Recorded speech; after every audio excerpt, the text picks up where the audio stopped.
Okay, we're good. All right. Well, it is noon. Time for the regularly scheduled Whatcom County Fire Protection District number 4 Board of Commissioners regular meeting. And we have a quorum, myself and Commissioner Johnson. So just help me out here, Chief, at least what you know, because this is the first meeting sort of after the emergency proclamation on, open public meetings and whatnot. Can you tell me or explain, help me understand kind of where we're at and what we're doing to, comply with that or make accommodations, just sort of so we're all on the same page? Right now, what we're doing is we're doing our best to comply, and we're like you use the word accommodation. That's the correct word. We are posting the link to the meeting so that the public could actually go to our website and click on the link and come straight into the meeting, so that you could open, if there was public here, you could open it for public comment like we would if we were meeting in person. In the interim, what we're going to try to do is the county EMS has expressed some interest in putting a video conference call system into Station 12 in the big training room there, and funding it. So we're going to pursue that and see if we can, if they're willing to spend the money, then we'll do that, and that would allow us to be able to meet sort of in a hybrid. So even if the commissioners couldn't be there physically, I could be there. That way, open the doors, turn the lights on, public comment could happen. It can be interactive with you if you have to be in your office or away. And that way we would be 100% compliant with the statute, or the statute as it says today. But for now, we're doing our best to provide the accommodation. Okay, yeah, no, sounds good. Thanks for all the work you guys did to comply with that. So, and we post the meeting agenda that's on the website. We post that before the meeting, and yes, sir. So just a thought I had is, if we want to encourage public participation as we are able to do that through this forum, my thought is that we actually have a specific line on the agenda, and I don't know where the best place that would be, to allow people time to join, but maybe toward the end, we could actually have somewhere between correspondence and announcement, we sort of identify that as public comment time. And then if anybody's been watching and they want to comment on the meeting that's, just happened or something earlier, everybody kind of has an idea of, when people would have an opportunity to do that. And then I would just say, okay, this is the time of the meeting that we would open it up for public comment. If there's anybody there, anybody wants to participate, the meeting is now open for public comment. And then, we have our public comment session. People either are there or they're not. And then I would just say the public comment portion of the meeting is now closed. And we just kind of move through as if it's just an agenda item. Just kind of a thought. And that's kind of how we have it here set up today, so that if you look at the agenda, you can see A is call to order, roll call, B is public comment, and that's where we posted the Zoom link. So that, yeah, and traditionally that's where it's been done. If you would like to move the public comment to a later part of the meeting, to the later part of the agenda, we can absolutely accommodate that. I don't know. Does anybody else? Oh, and by the way, it looked like Commissioner Cooley joined us. We probably weren't even 30 seconds into the meeting. So Steve, you didn't miss much. I was just kind of talking about how we've moved to comply with the most recent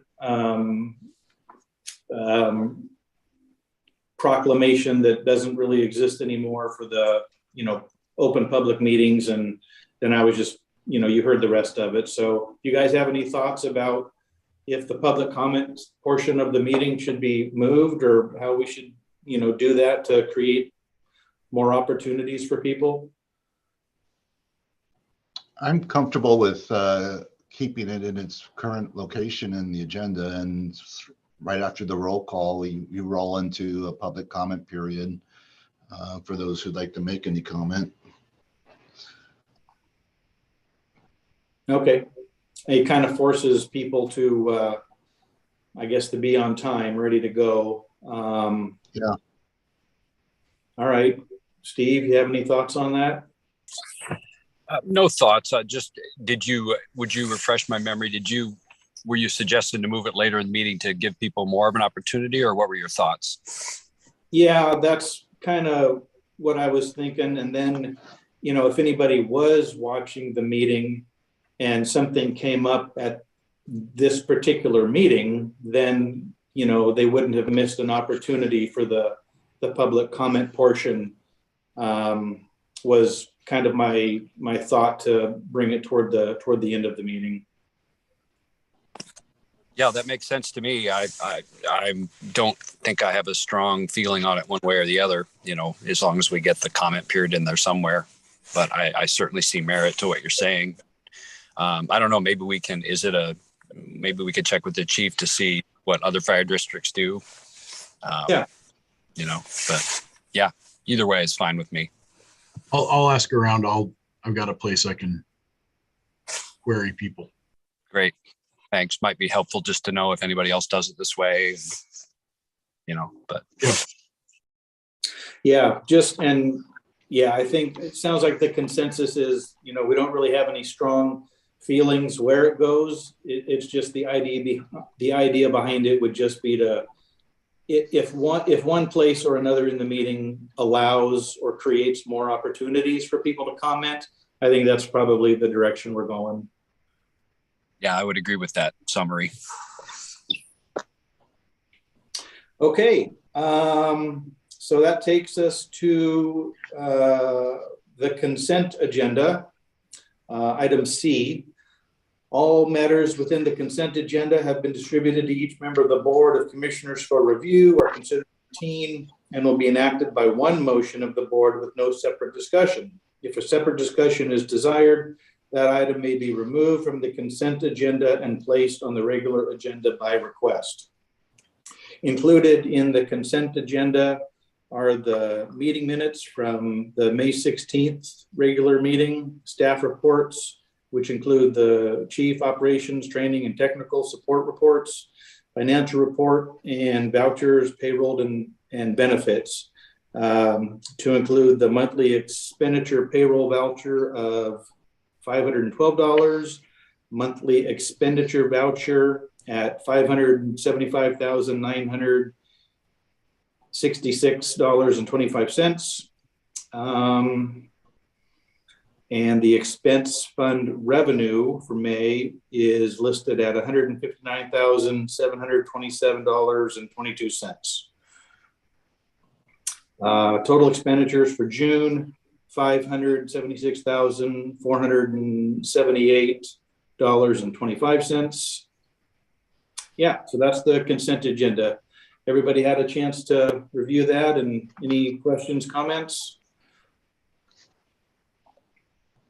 All right, if none, could I entertain a motion to approve the consent agenda? I'll move. I will second that. It was moved and seconded that the consent agenda be approved. Any other discussion? All those in favor say aye. Aye. Aye. Motion carries. All right, under unfinished business, Britton Loop Station 12 maintenance update. Why are you both smiling? because it's the best thing to do. Because the forehead can't beat into the wall any further, unfortunately. Still struggling to try and find any kind of contractor that wants to even touch siding right now. And it's I'm getting a lot of no's. We're not interested, or we can't even talk to you till next year. So I'm still keeping some of those in mind, just because it may be that nothing can be done on it until next year anyway. So that's kind of where we stand right now with the painting and the exterior of the building. The rest of the facilities are in check. We're not having any issues with the HVAC or plumbing or anything like that, thank goodness. And those are just being maintained as normal. The biggest thing, like I said, has been the exterior of the buildings that we're just waiting to try and get some sort of direction from any contractor, at least getting pricing. So I am looking at both options, like we talked about before, of having the siding replaced versus repaired, and looking at both options. So, once I can get, a hardy plank siding bid, that'll give us a good direction whether we want to do repairs or whether we do replace. So. Okay, thank you. Certainly. Any questions on that, on Station 12 maintenance? Questions or comments? No questions. Thanks for your efforts. Yeah, thank you. All right, Smith Road Station 13 update. We've hammered out an agreement with DNR. It's for a 5-year lease with a $2,000 a month rental fee, which fell in line with the comps that DNR had. So our ask wasn't too little, too much. It was dead on. There, other than the structural maintenance and the maintenance of the mechanical parts inside of the building, such as HVAC, plumbing, things like that, they are going to take care of all the maintenance, including the lawns, snow removal, all that kind of thing. You had seen that we had asked the attorney for his kind of opinion on it. They acquiesced to everything the attorney said and said, yep, that's good to go. So I wouldn't mind an advisory thumbs up. If you're good, I'll sign that contract and get it back to DNR and they can get off and running. They're going to pay all the utilities for everything. They're going to pay water, sewer, garbage, all that good stuff. Like I said, we will just be responsible for the physical building itself, which is typical in leases. So. Is that, yeah, thank you. Sounds good. Is that pretty typical that you would sign contracts on our behalf? It is. Yes, I am. You and I have the same signing authority. Like I said, I would prefer if you would kind of on the record give me your blessing. But I do have the ability to sign contracts like that. Yes. So forgive me, but if I missed it, was the actual lease, was that in the packet and I just didn't see it? I did not stick the lease in the packet. If you would prefer to see it, I can link up with you today, no problem. And if you would like to sign it, that's totally, No, I'm not, I'm not looking to sign it. I was just looking to see it before I will, you know what, that's I don't know. mistake. I mean, maybe I'm being too providing too much oversight here. You said our attorney reviewed it? Yes, sir. Yep. And okay. he gave me a punch list back of things that he wanted to see different. And I essentially whitewashed that of the attorney's name and said, here's my suggestions. This is what the board would like to see. And the DNR gave us a thumbs up and said, yep. And then it gave us a revised contract that included all those things. And yeah, you know what? I apologize, gents. It's my mistake. I should have sent that revised contract out for you to see. So I can certainly do that after the meeting. If you'd like to, why don't I just do that? I'll scan it, send it out to you. And then if you could just individually reply to me, do not reply all. And that we can get it going. Was there a line on the signature page that would have provided a line like approved to by form or content with our attorney signing, or was that not on there? No, it's not on there. Okay, not a big deal. I was gonna say if it was, maybe we could, forego all of this other stuff, but I don't know. I just think as it'd be a good practice if we're gonna be signing contracts, and if there was some back and forth on language, it never hurts to have another sets of eyes on stuff like that. Right. Okay. Like I said, what I did was I sent the original document to Mr. Quinn. He went through it line by line, and then so I can send you his revisions back, and then include them with the final document, so you can see what they've agreed to and where they quote unquote gave. So. Okay.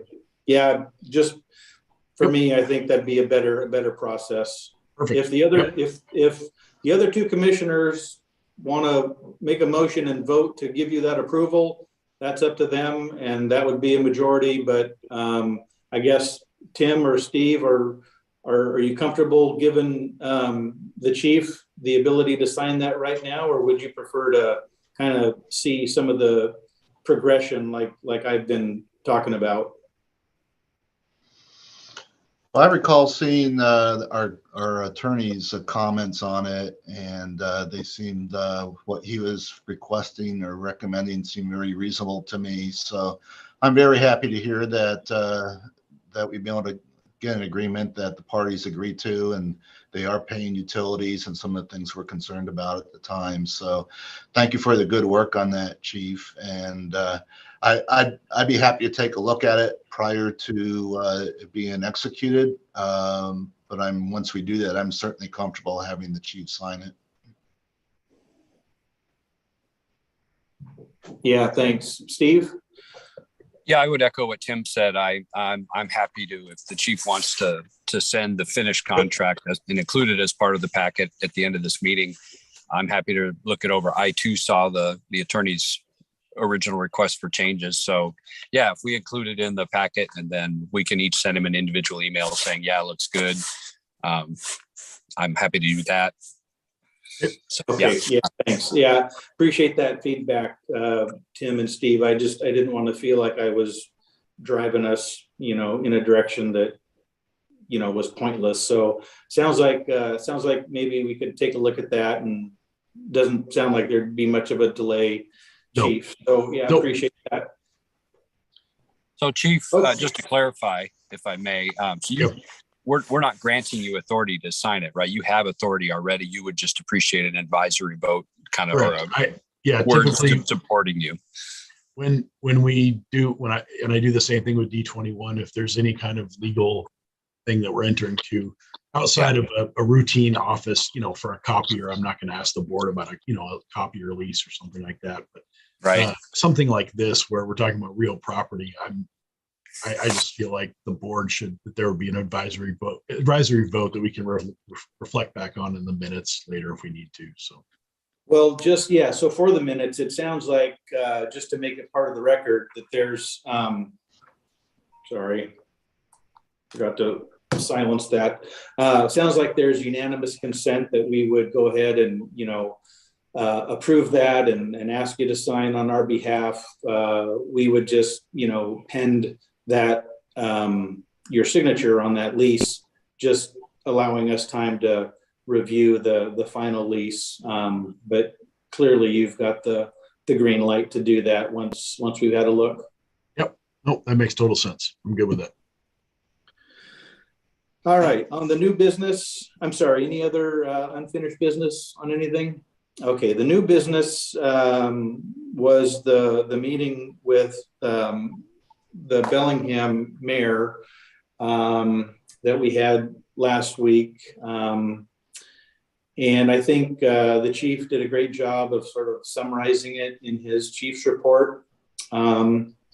Yeah, it was the mayor and a couple of his budget financial folks, myself, and then both chiefs, our chief and Bill Hewitt. And I basically teed off the meeting by, just reviewing and acknowledging the letter that we had sent the mayor. He said that he had read it, and painted the picture of, looks like the future. We don't know the timeline, but it's just kind of inevitable that Bellingham appears to continue to annex and eat away at our district, and that impacts our assessed valuation and ability to pay our bills. And we've had this relationship with 21 for all these years, and now we're just not sure who we're going to partner with, but we need to partner with somebody. And that's kind of how we kicked it off. And yeah, we looked at maps, we looked at options and possibilities. Everything was really on the table. The good thing from my perspective coming away from that meeting, and Jason, you can maybe add more detail here once I'm done with this monologue, but it ended with the mayor basically saying, yeah, I'm interested in partnerships and we need to move forward, working together. Nobody really knows what that looks like. But he clearly gave Chief Hewitt at least what appeared to be the ability to continue to be creative, talk about options, and work with our chief and us to fill any kind of gaps or foreseeable shortfalls until we can formalize a relationship with the city of Bellingham. Again, not knowing what that would look like. So Jason, was that kind of the elevator version? Yeah, I think so. What I got was that they wanted to have some internal discussions, and then would kind of give Chief Hewitt his marching orders from there. But he did use the word partnership and continuing to be good partners, that kind of language. So that was positive to me. And I don't think we could have asked for anything else out of the meeting, excuse me, other than that. And an acknowledgement that we're all in this together. So. Yeah. You guys have any specific questions about what happened or what might happen next? Sounds good to me. I think that's very. Oh, sorry. Go ahead, Tim. I'm sorry, Steve. No, I was just going to say, I think that was very positive. That had a cooperative tone to the meeting, and they're willing to look at options with us. I guess the one question I would have is that they discuss potential, like when we might start actually looking at some sort of options, developing those options. Is it 6 months out or longer? We were pretty blunt about the time frame.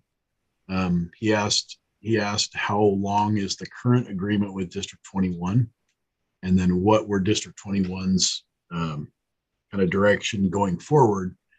And he seemed to kick it up a notch when we said, well, we've got an agreement through the end of 2022, and then the District 21 board has agreed to 6 month extensions after that, with for getting through 2023. And I think that sent him that was the right message to send him about kind of the immediacy of needing to come to a solution. Still needs to be carefully thought out and have kind of fully hashed out, but I think he understood. I think it was a wise on behalf of both boards. I think that was a wise decision to kind of word the contract extensions like that. It gave him an idea that, yep, this is something we've got to get on this. We've kicked the can down the road far enough, and now it's time to do something. Thank you. Yeah, I'm in agreement with what Tim said. Everything sounds good. I had a question about kind of the timeline, because I believe the summary you wrote in your chief's report said that you and Chief Hewitt are going to start getting together and working on that. So when you guys do end up coming with kind of what looks like a rough timeline to your deliberations and all that, that would be great if you kind of share that with us. But I'm sure you will. Yep.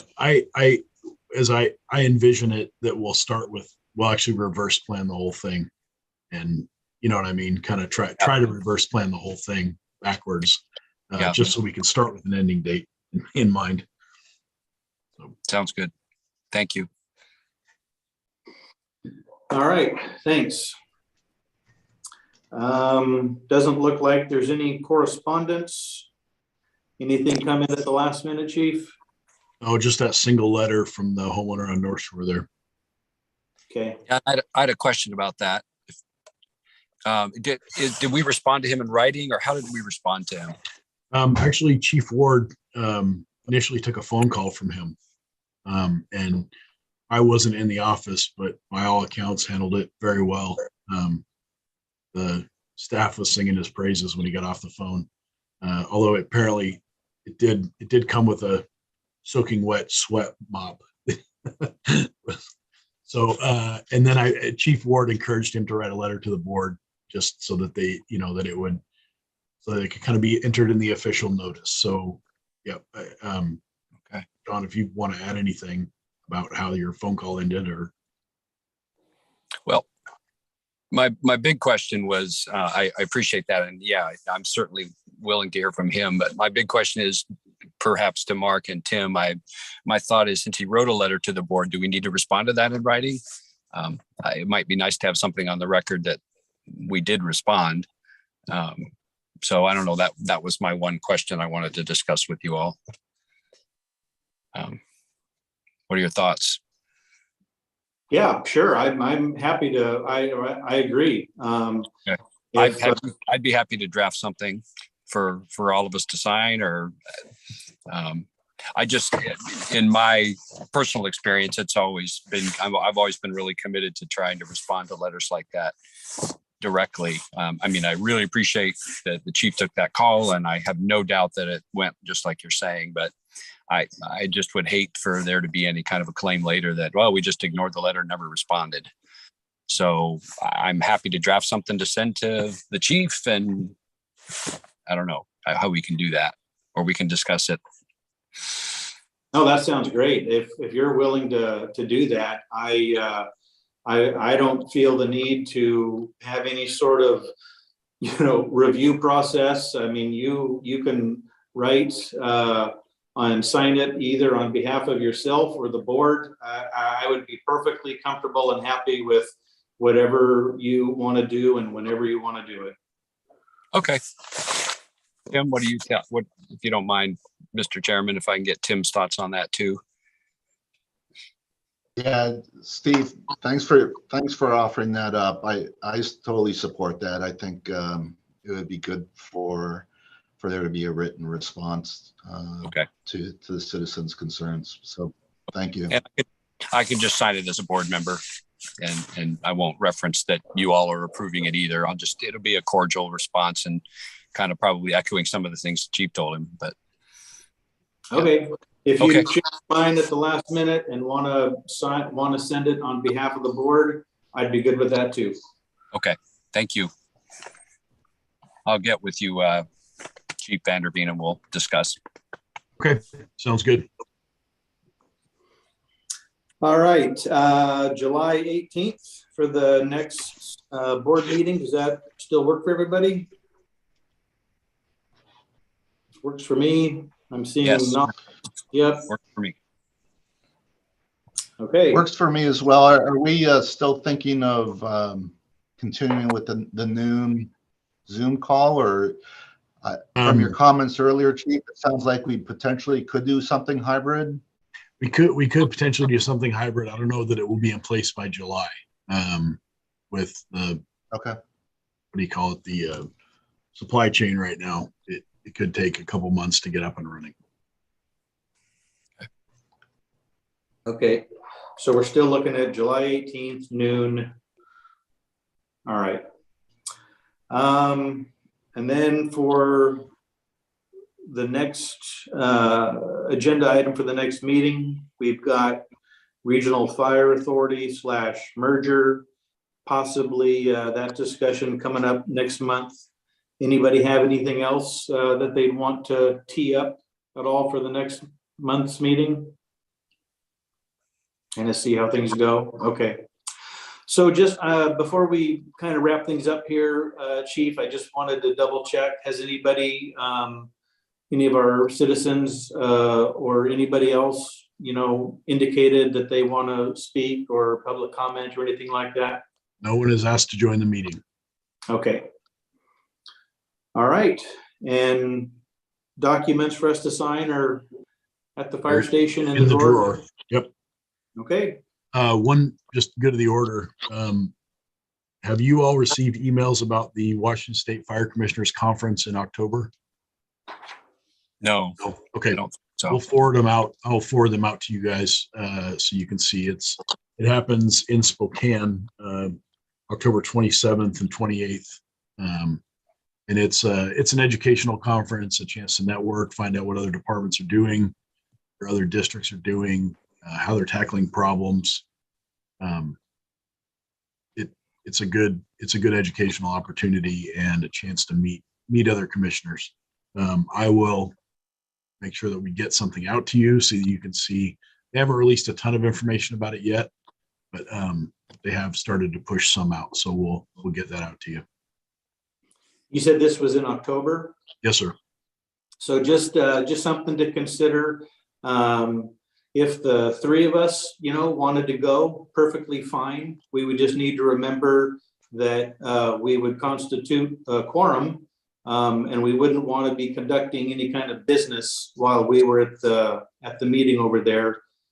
Same if two people wanted to go, one person wouldn't be an issue, but don't let the Open Public Meetings Act be any kind of a barrier to continuing education, continuing training.